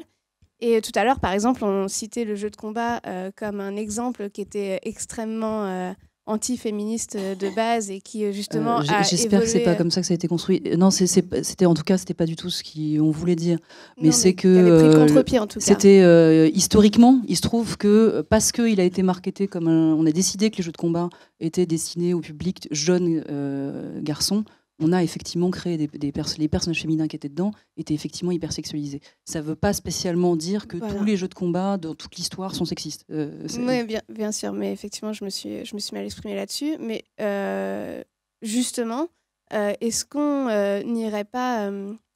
En fait, pour moi, on donne plus de valorisation au féminisme qu'au personnage lui-même dans le jeu vidéo. Et j'ai l'impression qu'on prendrait même plus au sérieux la question de féminisme plus qu'il ne conviendrait dans un jeu vidéo parce que c'est du loisir, entre guillemets. Je dis pas que effectivement la place de la femme n'est pas à remédier, mais c'est pareil dans l'industrie du cinéma, c'est pareil dans le roman, c'est pareil dans n'importe quelle industrie en fait. Et je me pose la question de justement pourquoi on se pose autant la question et pourquoi on veut autant mettre la femme en avant dans un rôle différent de celui auquel on est habitué, alors qu'au final, les jeux dans lesquels c'est le mieux fait sont les jeux dans lesquels on ne le voit pas et on ne le dit pas. Je trouve que c'est une très bonne question et je suis d'accord qu'en fait ces derniers temps, en fait de la même façon qu'on a assisté à l'arrivée du greenwashing, maintenant on a le feminism washing, donc on se sert de ces valeurs-là pour vendre, ce qui n'est pas bien du tout. et donc effectivement, ça existe dans certaines industries et je pense que ça n'existe pas dans le jeu vidéo. C'est trop tôt pour dire que le féminisme va vendre dans le jeu vidéo, à mon sens. Je pense que c'est un peu prématuré. Et du coup, non, tout ce qu'on essaye d'expliquer depuis le début, je pense, c'est que ces femmes-là qu'on a mis en avant, elles sont stylées, elles sont badass, mais c'est des femmes pour autant, tu vois. On va pas dire elles sont bien parce qu'elles s'écartent au maximum de l'image de femme. Le problème, c'est que l'image de la femme aujourd'hui, des femmes, j'aime pas trop dire la femme, il est biaisé, en fait. Tu vois, c'est comme tout à l'heure, on disait la femme, c'est la sensibilité, tout ça. Non, ça, c'est complètement faux.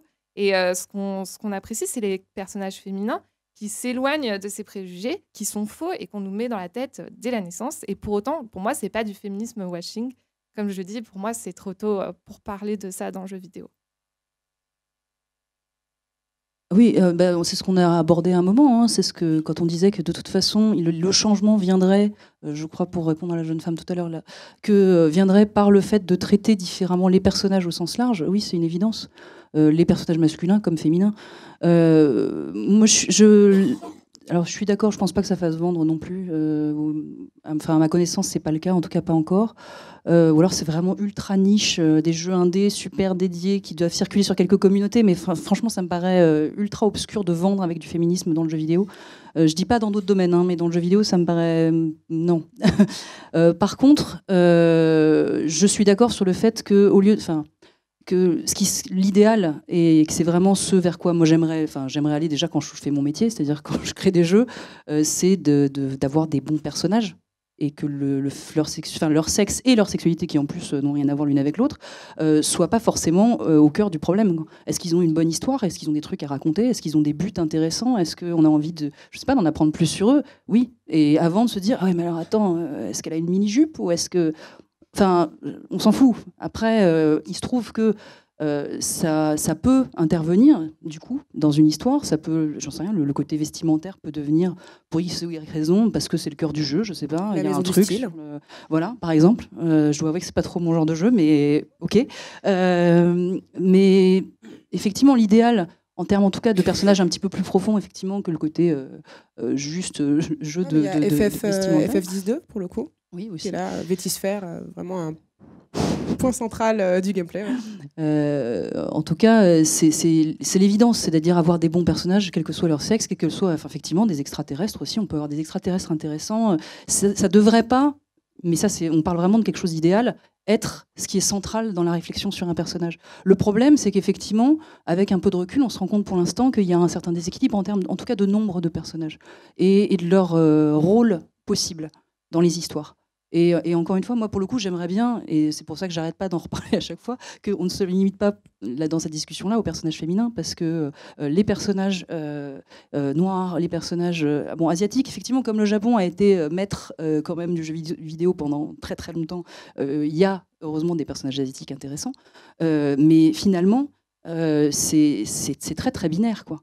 Et il nous manque toute la richesse simplement qu'on voit en sortant dans la rue et qui existe et qui compose notre univers. Donc voilà, moi j'aimerais pouvoir voir ça. Michael, une question. On a une question par là et puis j'en aurai une aussi juste après. Alors bonsoir, je vous parlais tout à l'heure des personnages transgenres qui étaient représentés mais qui n'avaient pas un but précis en fait, qui étaient là mais sans aller plus loin. Pourtant, on ne se demande pas, par exemple, quand on croise un personnage féminin ou masculin, pourquoi il est masculin ou pourquoi il est féminin, il est là, et puis voilà, tout simplement. On peut les jouer, en fait. Alors que là, en l'occurrence, ce personnage-là était posé dans un coin, répondait à des questions, et c'était tout.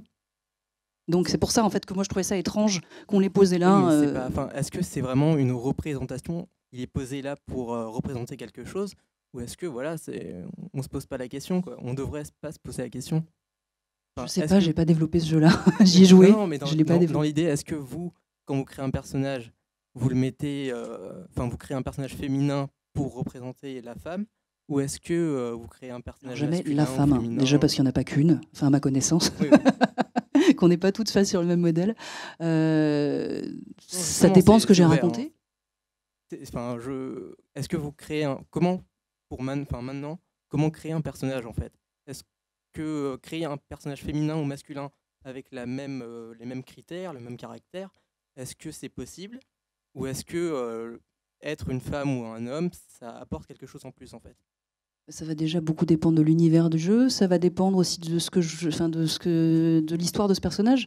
Si je veux traiter par exemple d'une maternité difficile, il va de soi que ça va être plutôt un personnage féminin. Mais après, ça va vraiment dépendre complètement de ce dont j'ai envie de parler à ce moment-là, de l'histoire que ce personnage va porter. Il y a effectivement beaucoup de choses qui peuvent être complètement communes à un personnage féminin et masculin. Il y en a d'autres qui vont être plus spécifiques. Ou simplement, des fois, où je vais me dire simplement, bah tiens, ce personnage-là, j'ai envie, parce que je suis un auteur aussi, et que voilà, après tout, merde, il faut quand même que je me fasse un peu plaisir. Où je vais me dire, bah ça, j'ai envie que ce soit un personnage. Dans Technomancer, on a un personnage féminin des compagnons, qui est un personnage assez important, puisque donc elle nous accompagne pendant les 3/4 du jeu, qui est un personnage métis. Et j'ai bataillé pour faire passer ce personnage métis. En plus, que moi je trouve super, parce qu'elle est très inspirée de Joséphine Baker dans son histoire. Et donc, moi je me suis amusée à créer ce personnage. En fait, au départ, j'avais Joséphine Baker en tête. Donc, évidemment, du coup, l'image était très claire. Elle était femme, puisque voilà, et elle était de couleur. Et du coup, ça faisait. Mais il y avait aussi toute l'histoire de Joséphine Baker, la jeune femme qui a 12 ans, s'est retrouvée dans la rue, a dû se débrouiller, qui est devenue par la suite une espionne, tout en étant une star du musical. Enfin, c'est tout ça. J'avais envie de l'intégrer dans ce personnage-là, et du coup, pour moi, son image était. Je suis pas dessinatrice, hein, je suis juste scénariste et dialoguiste, mais son image était évidente pour moi. Et en fait, pour finir les petites histoires de ce personnage, parce que c'est assez intéressant, donc on avait commencé les designs. Déjà, quand elle est arrivée de la modélisation, elle est arrivée très blanche. Je dis, mais c'est bizarre quand même. Un peu palote. Voilà, le design, c'était pas ça. Et puis, qu'est-ce qui s'est passé? Ouais, non, mais t'inquiète pas, on va retoucher les couleurs et tout. Bon, il a fallu quand même un petit peu que je me batte pour qu'elle ait simplement l'image telle que je l'avais, quoi. Et puis, on va pour enregistrer les voix aux États-Unis. On leur donne, dans ces cas-là, un petit descriptif de chaque personnage avec une photo du personnage dans le jeu, quoi. Et j'écoute les voix. Et à chaque fois, on a une petite bio des acteurs à côté, ou des actrices en l'occurrence, pour faire sa voix à elle. Et ils avaient casté, alors que donc c'est une chanteuse de music-hall noire, ils avaient casté une petite blanche de 20 ans qui n'avait pas de voix du tout. Je fais mais what? Mais pourquoi? Qu'est-ce qui s'est passé en fait? À quel moment? Et ils m'ont répondu très sérieusement dans le studio américain, on ne vous a pas proposé de voix noire parce qu'en général, les studios de jeux vidéo n'en veulent pas. Donc c'est un problème des deux côtés, autant du marketing qu'aussi du côté. Et en fait, ils avaient devancé quelque part une censure Ouais. qu'on aurait pu imposer. J'aurais dit, mais enfin, ça n'a absolument aucun sens. Vous voyez bien la tête qu'elle a dans le jeu. Et puis le rôle qu'elle a, et ainsi de suite. Pourquoi? Voilà. D'accord. Très bien, justement, pour avancer, pour qu'on aille plus loin dans tout ça, et puis c'est vrai que le temps passe, ça fait déjà presque 1h30 qu'on est ensemble. Comment est-ce que vous créez des personnages, ou même de façon générale, si on doit aller beaucoup plus loin, dans le cinéma, il y a le test de Bechdel, typiquement, qui permet d'évaluer justement l'intégrité d'un film, savoir si il est sexiste, ou du moins qu'il a les traits d'eux. Voilà. Comment est-ce que vous avez des tips? Est-ce que vous avez des façons de créer des personnages? Tu l'as dit, Jeanne, toi tu le crées parce que spontanément tu as envie de Pas te toujours, faire plaisir aussi. mais parfois l'histoire fait apparaître un personnage, mais souvent c'est l'inverse, c'est que c'est mes personnages qui m'amènent l'histoire, et je vais chercher souvent mes références dans l'histoire en fait. Et des personnages qui m'ont plu historiquement, qui me paraissent avoir quelque chose... apporter quelque chose à l'univers, parce qu'encore une fois, c'est vraiment lié à l'univers. Je ne vais pas ramener Joséphine Baker dans un univers médiéval. Ça n'aurait pas de sens. Alors, cocasse, pour le coup. Oui, mais alors après, ça peut être effectivement autre chose. On fait de l'humour, ou on fait un truc un peu délirant. Pourquoi pas? C'est très difficile à faire passer l'humour. Très, très difficile. On a énormément de mal dans le RPG, en tout cas, à en faire. Mais c'est vrai que moi, c'est souvent les personnages qui me portent, et des modèles comme ça. Mais ça marche aussi pour les personnages masculins, bien sûr, ou pour des personnages âgés, ou pour on les voit en fait, et on pense avec tout un système de référence. Parfois aussi, j'en sais rien, c'est des profs que j'ai eus à la fac, c'est des copains de maternelle. Enfin, on se nourrit, je pense, tous quand on écrit, de tout ce qu'on a dans la tête, quoi. Ça va être notre propre passé, ça va être nos références culturelles, ça va être notre histoire. Thomas, pour toi? Du coup, je suis assez d'accord. Moi, je rajouterais aussi que, alors, moi, personnellement, je vais aussi essayer de me dire, tiens, quel type de personnages, justement, sont rarement représentés à cause de ces questions marketing, etc. Et justement, d'inclure des représentations, par exemple, de personnages féminins dans le jeu, justement, qu'on développe. Et justement, il y a une vieille femme, donc ça me faisait marrer ce que tu disais, qui est la mentor de l'héroïne, etc. En me disant, voilà, peut-être apporter des représentations qu'on ne voit pas trop souvent d'habitude pour justement faire un peu avancer la cause, entre guillemets, pour sortir des grands mots, tout en évidemment faisant que le personnage ne soit pas là juste pour ça, et qu'il soit tout à fait cohérent et intéressant en soi dans le cadre du jeu. Mais du coup, réfléchir à... tiens, ce perso qui est cool, etc. Automatiquement, en tant que mec blanc, élevé à voir que des mecs blancs comme héros, je le voyais comme un mec blanc. Tiens, en fait, est-ce qu'il pourrait pas être autre, et en fait tout marcher tout aussi bien? Ça me coûte pas cher, et puis finalement, ça propose déjà quelque chose d'un peu évolutif. Donc ça peut être une autre manière aussi. Donc sortir des sentiers battus et se reposer sur ses propres références, sa culture, pour justement créer un personnage exclusif. Et du coup, oui, quand tu disais se reposer, du coup, effectivement, sur sa propre culture, etc., ça me fait penser au deuxième truc que je voulais dire. Il y a un peu deux lignes là-dessus, et qui, à mon avis, sont complémentaires, peuvent s'accorder chacune à un ou l'autre type d'œuvre. Si on est sur des personnages qui viennent de minorités, il y a des gens qui vont être plutôt sur la ligne, on représente cette minorité, mais le fait qu'elle fasse partie de telle minorité ne la définit pas. Mais en même temps, il y en a d'autres qui vont dire oui, mais on ne va pas invisibiliser dans le monde contemporain la discrimination dont fait partie cette minorité, parce que sinon c'est un peu je prends ce qui me plaît, je m'approprie un petit peu potentiellement la représentation, la parole de cette minorité, sans montrer non plus, sans avoir une critique, sans montrer ce qu'elle peut subir, ce qui peut être voilà, une forme d'appropriation un peu problématique. Et donc, ça peut être intéressant aussi. Dans Walking Dead, le personnage de Lee, qui est du coup le héros et qui est noir, ils en parlent assez peu, mais de temps en temps, il y a des petites références au racisme qu'il peut subir ou avoir subi, ce qui est assez bienvenu de leur part, parce qu'ils n'en font pas le centre du truc, puisque ce n'est pas le sujet non plus, mais ils ne l'évacuent pas complètement. Donc voilà, cette prise en compte peut aussi être intéressante. Sur du réel, vraiment sur une situation réelle. J'ai une dernière question par ici, et puis ouais, je suis là, à droite, à gauche, à droite, ça dépend de où vous êtes. Voilà, je la passe... Merci. Moi, du coup, j'ai une petite question. Qu'est-ce que vous pensez des diversités qui sont proposées par des jeux comme Overwatch ou encore Rainbow Six, donc des shooters qui proposent plein de personnages différents? Qu'est-ce que vous en pensez? Est-ce que vous avez l'impression que c'est marketé ou est-ce que je parle là aussi, autant pour les hommes que pour les femmes, hein, mais justement, qu'est-ce que vous pensez de ce genre de jeu? Est-ce que vous pensez que c'est l'avenir ou est-ce qu'au contraire, vous pensez que c'est trop axé sur le marketing? Je pense que ça rejoint ce qu'on a dit tout à l'heure. En fait, la création et le marketing sont plus ou moins liés, qu'on le veuille ou non. Voilà. Avec ses avantages et ses coup, inconvénients. Ouais. oui, c'est marketé et c'est pas un mal pour autant. Ça veut dire qu'ils ont décidé de s'adresser à tout le monde. Et donc, dans leur marketing, ils ont dit on va mettre des filles, on va mettre des garçons, comme ça va parler aux filles et aux garçons. Et on va même aussi mettre des meufs non stéréotypées, comme celle aux cheveux roses, très musclée, dont Zarya, pardon.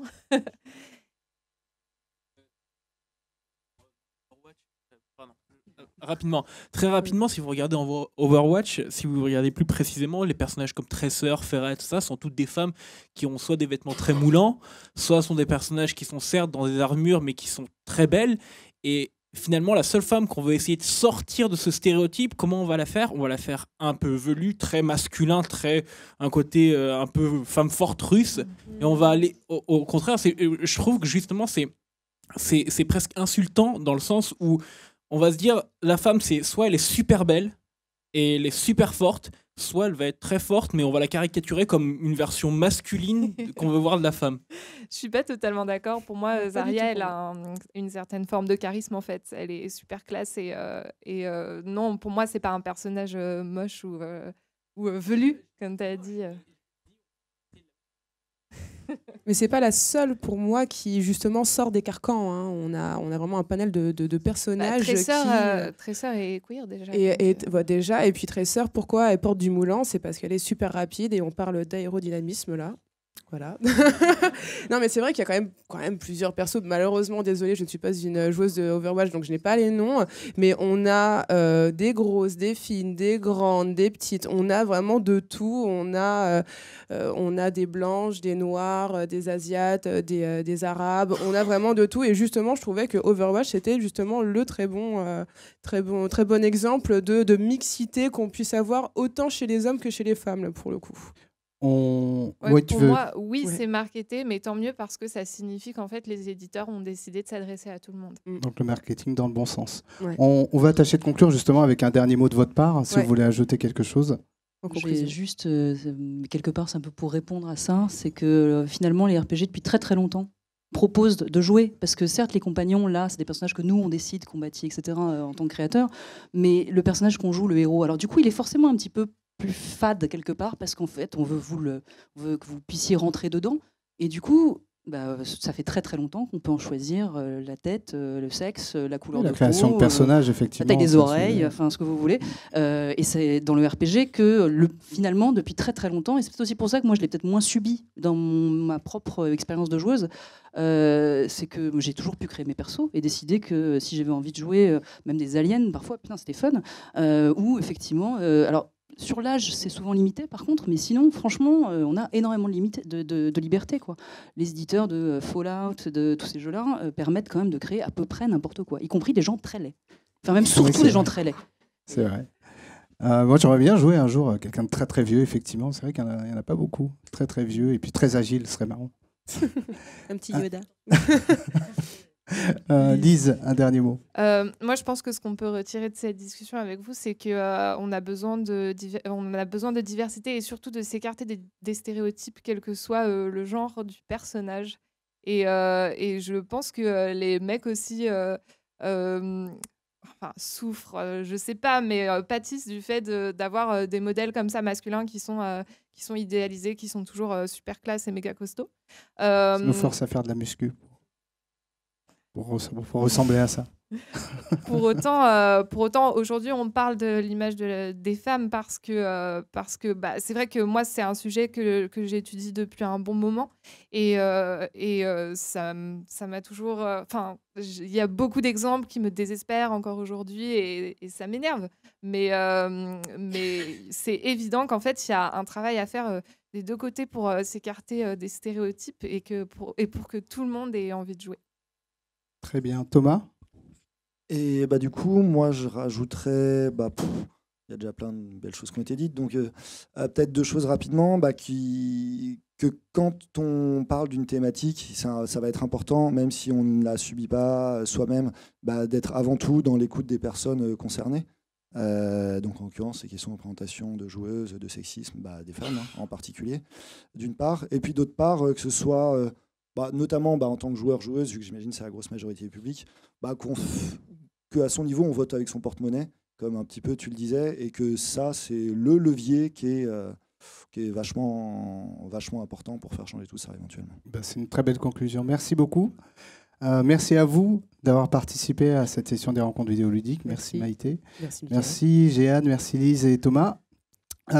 Juste un petit mot. Vous pouvez applaudir. Merci beaucoup. C'est votre moment. Plusieurs choses en termes d'actualité concernant le loisir numérique. Donc merci à mo5.com, donc partenaire, et 42 qui nous prête les locaux à chaque fois pour créer ces rencontres. Donc c'est vraiment très cool de leur part. Donc le mois des joueuses continue. On a pas mal de choses d'interviews qu'on va poster sur le site internet très bientôt. Et puis derrière ça, alors il y a une petite buvette là-haut pour certains d'entre vous qui avaient pris, qui veulent prendre pour les gourmands. Les gourmands. C'est cocaïne.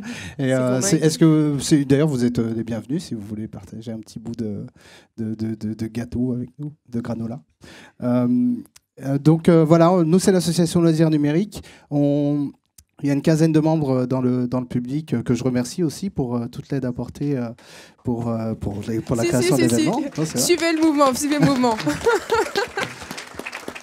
Et puis, voilà, on cherche aussi des membres. C'est ce qui permet de faire vivre l'association et de créer aussi des événements comme celui-ci, en créer d'autres, pourquoi pas proposer des sujets. Donc voilà, n'hésitez pas à venir nous parler. Et puis voilà, on serait ravis de vous accueillir parmi nous. Merci encore une fois et à très bientôt. Merci beaucoup. À bientôt.